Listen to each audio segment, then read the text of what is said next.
everyone, I'm Dr. Rizwana, working as a Professor of Physics in Institute of Aeronautical Engineering. Today our topic of discussion is particle in a potential box. So we have derived equation for like a wave associated with the moving material particle. So we have taken concept of matter wave. And we have seen that if you have a particle moving, if you accelerate it by supplying some energy, then you will observe that particular particle, it will behave as a wave and there will be some wave function associated with that wave. And we have seen what is the significance of that wave function, and we have given interpretation both by Schrodinger and Max Born. And today we are going to discuss about potential box. Very important concept which has got many applications. So here we have potential box. Now as you can see, how to make a potential box, and here our particle of interest is electron. So what we are doing, we are taking an electron. Now this is my electron. First let us say that this electron, it's a free electron. First let us start by taking this electron to be a free electron. So what do you mean by free electron? And here, first I am going to consider one-dimensional motion of electron. So I am not going to take three-dimensional motion, but I am going to take one-dimensional motion of electron. It means that we are making our electron move along one direction, and let that one direction be x direction. So let us suppose that we have this electron which is moving freely along the x direction. So there are no constraints to this particular electron.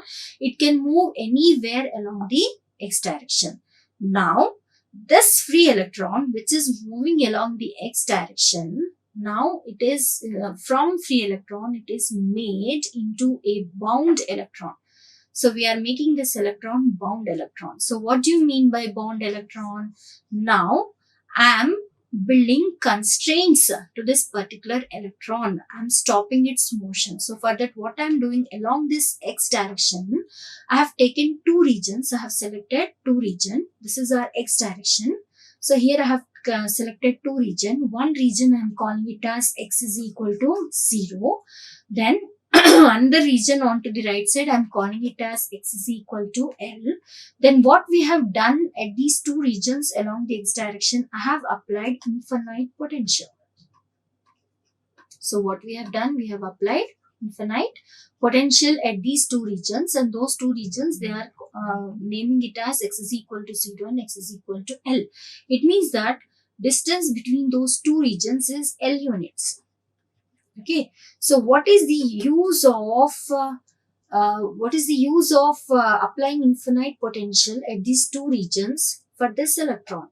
Now previously it was free electron and it was moving anywhere along the x direction. After that, what we have done, once we make this infinite potential regions, now we have our electron. Now this electron, first it will start moving like this, but once it comes to this region of infinite potential, we know that electron cannot overcome infinite potential. Once it reaches this region of infinite potential, it bounces back. So it won't penetrate that infinite potential, but it gets reflected back or it gets bounced back because of strong repulsion that is coming from infinite potential. Then this electron, again, it will start moving in the other direction. Again, it will reach this region of infinite potential on the other side, that is left hand side, which we are taking it as x is equal to 0. Then what happens to this electron? Again, it won't be able to overcome that infinite potential, and again, it will get bounced back.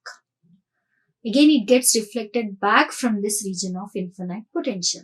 It means that now electron, it is not able to penetrate through these two regions where we are applying infinite potential. Now electron, it is made to stay only in this region. And what is the width of that region? It is nothing but L.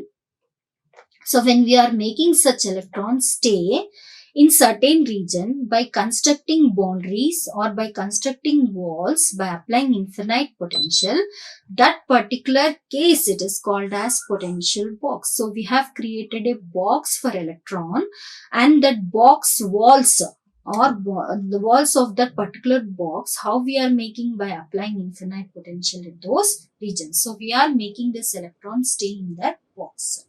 So this is called as particle in a potential box. Now if we try to define a wave function for such electron, bond electron, which is made to stay in between these two regions of infinite potential, its potential function, if you want to define its potential function, then we can define its potential function as, here as we have two regions, okay. First region is when electron, it is in between those two boundaries or two walls of infinite potential. Their potential of electron is 0, where we are considering electron in between these two walls, okay, 0 and L, and it is suffering potential, infinite potential, when it is at these boundaries. And what are those boundaries? X less than 0, x greater than L. So this is how we are defining potential function for electron, which is in a potential box. So here, when your electron is in between these two walls of infinite potential, it will act as free electron. It can move freely. It means that its potential energy is 0. Whereas once it reaches this region, what is this region? When you are going at region beyond x less than 0 and when you are going x greater than L, then what about the potential suffered by this electron? Its potential is infinity. So this is the potential function associated with electron moving in a potential box.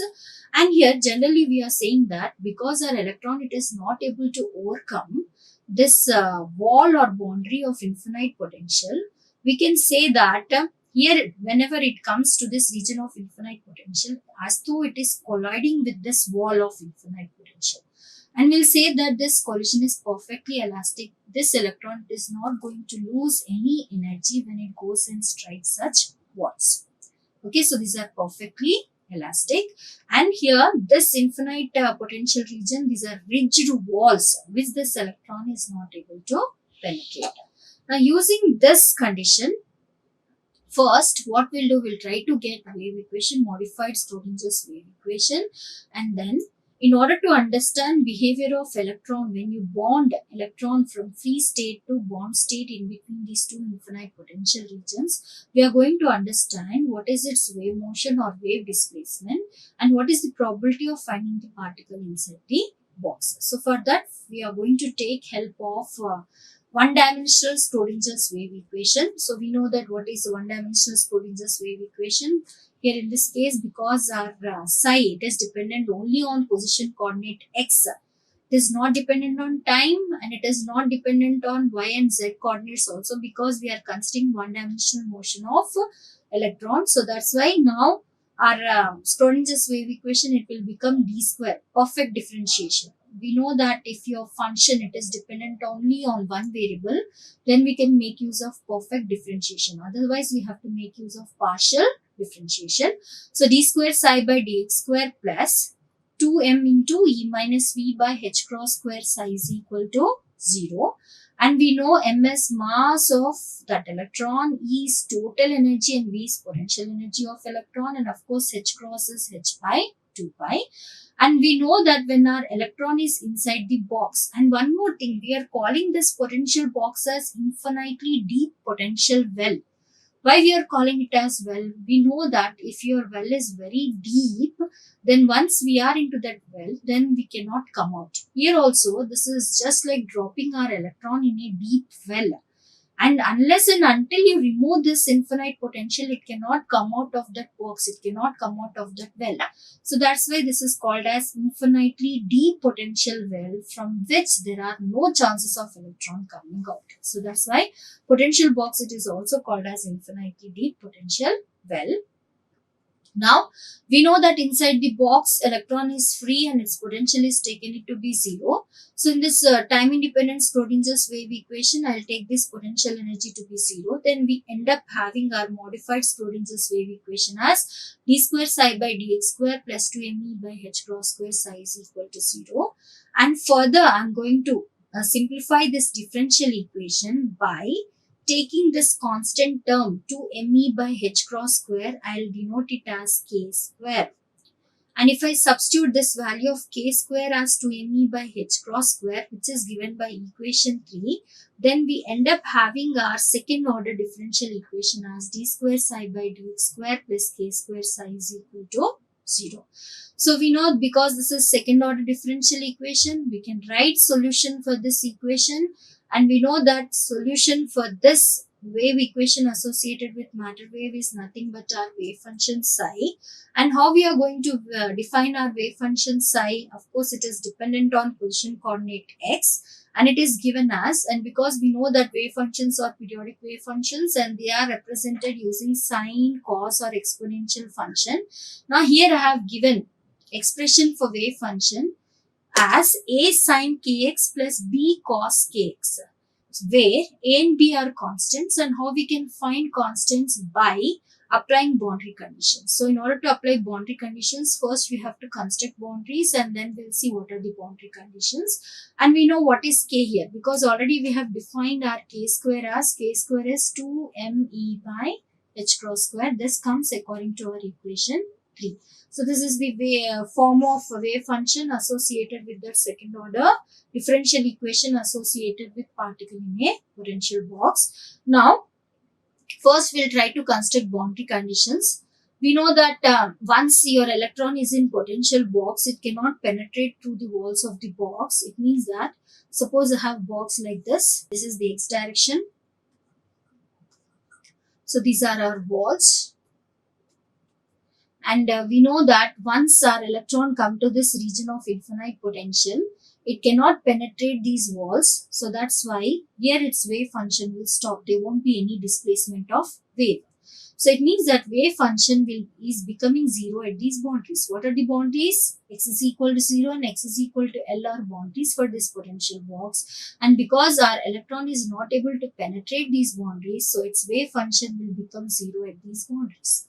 We have seen when we have discussed about physical significance of wave function, we have taken one characteristic of wave function as wave function vanishes at the boundaries. So when you are setting boundaries for a material particle, then obviously there won't be any displacement of wave. That's why we consider its wave function to be 0. So what are the boundary conditions now? Wave function, it will become 0 at x is equal to 0. Also, it will become 0 at x is equal to L. These are called as boundary conditions. Now, using these boundary conditions, we are going to get constants A and B. Now, first, what I am going to do, I am going to substitute first boundary condition, that is psi is equal to 0 at x is equal to 0 in equation 4. So, if I substitute in equation 4, then here, left hand side will be 0 because our psi is equal to 0.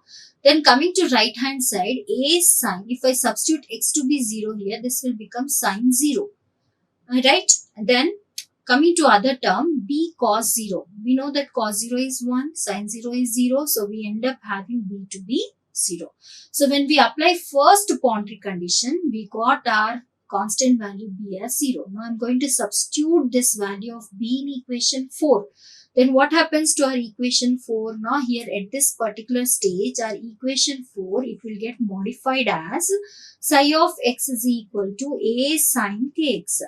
Now in this expression, I am going to substitute my second boundary condition. What is our second boundary condition? Wave function becoming 0 at x is equal to L. So again our right hand side will be 0. And in place of x, I have to substitute L. Then this equation, it will become 0 is equal to a sine kl. Now if you look at this expression, here I have two terms. One is a and another one is sine kl. Now their product, it is equal to 0. It means that either a has to be 0 or sine kl has to be 0. But I cannot take a to be 0. Why? Because already we have taken b to be 0. If we take a to be 0, then there is no meaning of defining wave function like this. So that's why we have to take our sine kl to be 0. And if we take our sine kl to be 0, then we know that for which values of kl, sine kl will be 0 if kl is equal to n pi. And from this, what is the value of k we are getting? We are getting it as n pi by L. So this is given as equation 7.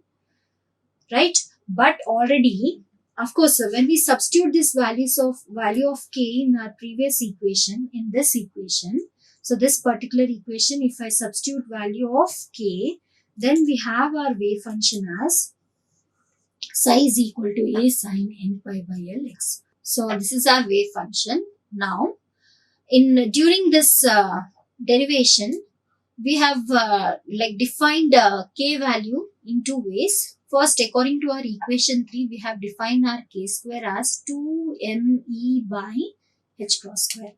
And also here from equation 7, so this comes from our equation 3. Then according to equation 7, what is our k? K is equal to n pi by l, and where n is integer. Okay, and if I take k square from this, I'll have n square pi square by l square. Now if I compare these two equations, then I end up having expression for energy as this value.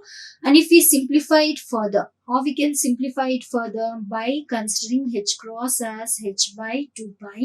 If I substitute here, and of course we have our expression for energy as E is equal to n square h square by 8ml square.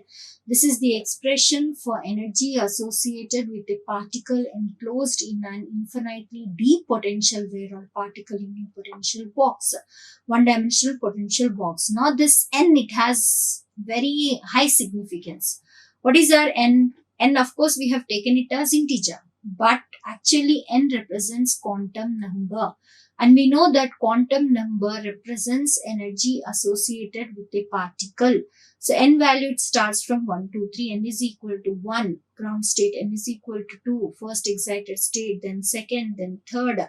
So n represents energies associated with material particle which is present inside the potential box. And this is the expression for the energy, which is going to vary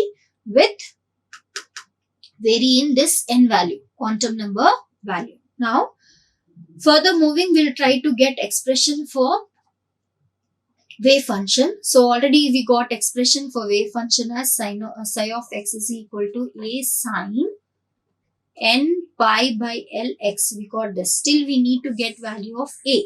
In order to get value of constant a, I'm making use of normalization condition. We know what is normalization condition. Normalization condition is when we integrate between limits minus infinity to infinity. This is for probability of finding particle in entire space.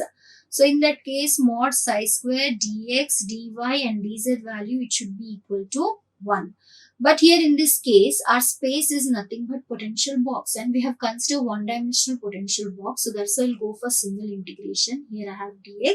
And what are the boundaries for that potential box? It is between 0 to L, and this integration value has to be 1. So that is nothing but our normalization condition.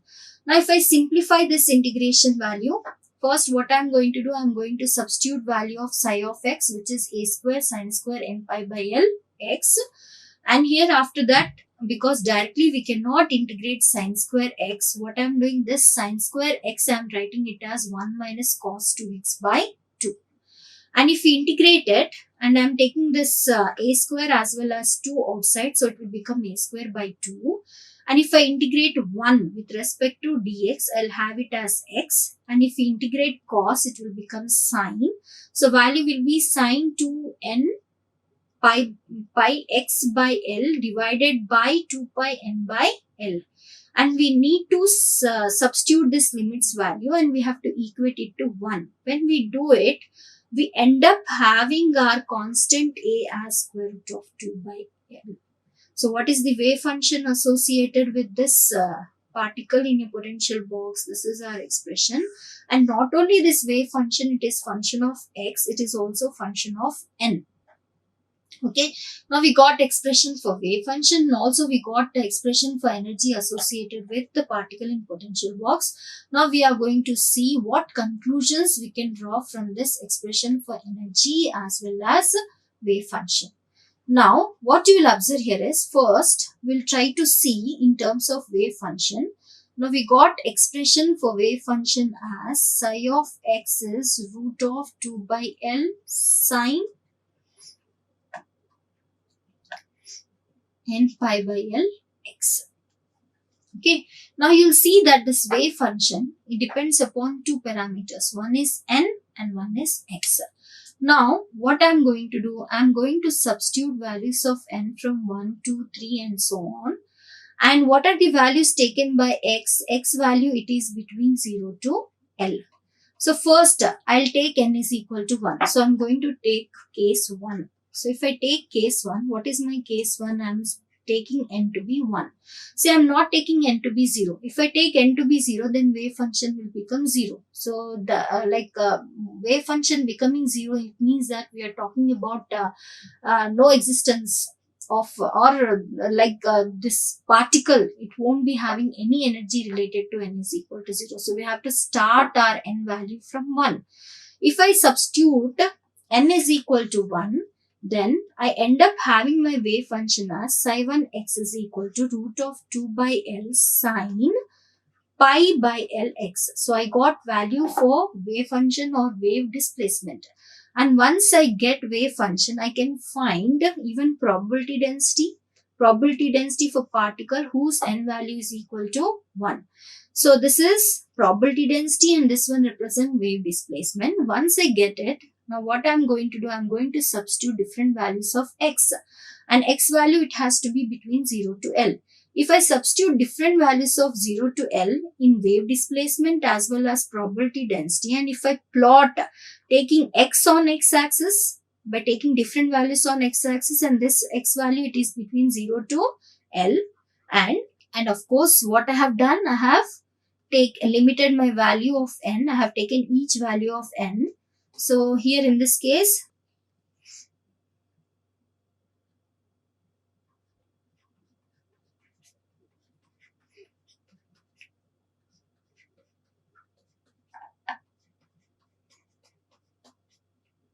so if you look at this curve, this is between boundaries 0 to L. This is also between boundaries 0 to L. So this is x is equal to 0 and this is x is equal to L. And for different values of n, this will show variation of displacement of wave. And this shows probability density of particle inside the box. So first I have taken n is equal to 1. It means I'm talking about electron with lowest energy. So, and what I have done, I have substituted different values of x between 0 to L. Then I end up having my curve in this shape. And similarly, if I try to plot by taking x on x-axis and of course by taking different values of psi 1 on y-axis, then we end up having our curve like this. Similarly, I have done for n is equal to 2, n is equal to 3 and n is equal to 4. So if you look at this left hand side figure, it will show you different wave displacement for different values of n. Okay, by substituting different values of x between 0 to L. Whereas our right hand side figure, it is for different values of probability density. Okay, for different values of n by taking x values between 0 to L. So we have such type of curves. Then what conclusion we can take from this curve? When you consider your electron with lowest energy, then displacement of the wave, it is maximum exactly middle of the box. This is the middle of the box. So its displacement, it is maximum where exactly middle.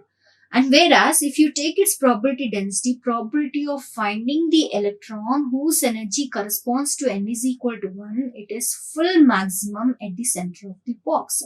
So if we have electron with energy which is related to n is equal to 1, then where are the more chances of finding of that particular electron at exactly middle of the box.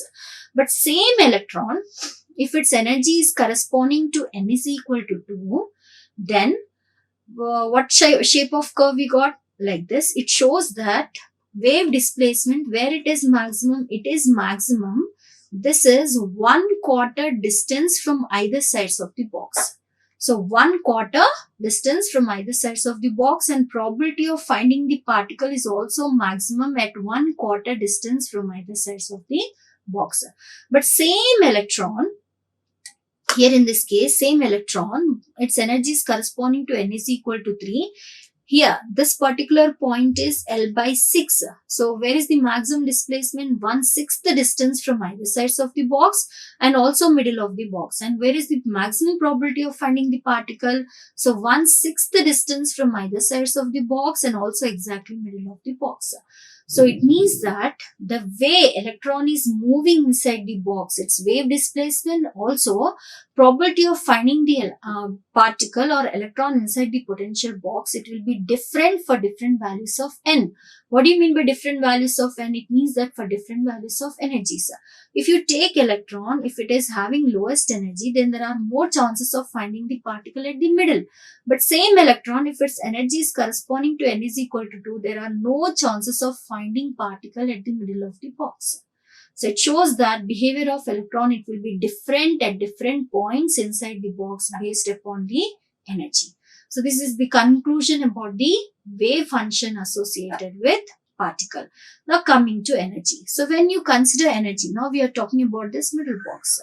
Here, important conclusion is, as you can make out, what is the expression we got for energy? So if you consider expression for energy, then we got our expression as En is equal to n square h square by 8m L square. So here also, if I keep on substituting different values of n, if I substitute n is equal to 1, then E1 comes out to be h square by 8m L square. And if I take n is equal to 2, then E2 will be 4 h square by 8m L square, which is 4 of E1. And similarly, if I take n is equal to 3, it will become 9 of E1. And if you want to represent these energy levels, how we'll represent them? We'll represent them as, we'll take this box, inside the box, how energies are present, we'll have discrete energy levels. What do you mean by discrete energy levels? It means that this energy levels are well separated from each other. They are very much well defined. They are not continuous. They are not close to each other, but they are very much well defined. And having such discrete energy levels, it is called as quantization of energy. See here, before this particle in a potential box, when we talk about bond electron, we had our classical free electron theory. And according to classical theory of solids, there completely we talk about particles being free. What do you mean by being free? It means that they'll have continuous energy levels. So they have energy levels all mixed up or very close to each other. But once this quantum mechanics came, and where we talk about not free movement of electron, but when we talk about bond electron, restricted motion of electron, then this free electron theory, it has become bond electron theory, where you have quantization of energy. What do you mean by quantization of energy? Where we say that energy is not continuous. Not continuous means you cannot have all values of energy acceptable between 0 to infinity, but only certain particular values of energies are allowed. Okay, so having those certain particular values of energies allowed is nothing but quantization of energy. This is very important conclusion related to quantum mechanics. And apart from this, there is one more conclusion. If you look at this expression for energy, here energy is inversely proportional to 1 by, of course, width of the box. So this region, width of the region, okay, where you are confining your particle, if it is changing, then energy associated with particle will also change. This particular concept, it is used in quantum dots. So where if you change size of particle, okay, that is nothing but changing width of the box. So you can play with energy associated with the particles. So these are the very important conclusions we can get from potential box that have paved the way to different applications of quantum mechanics. So with this, I'm going to end my session here. Thank you. Like, share and subscribe. Hit the bell icon for more updates.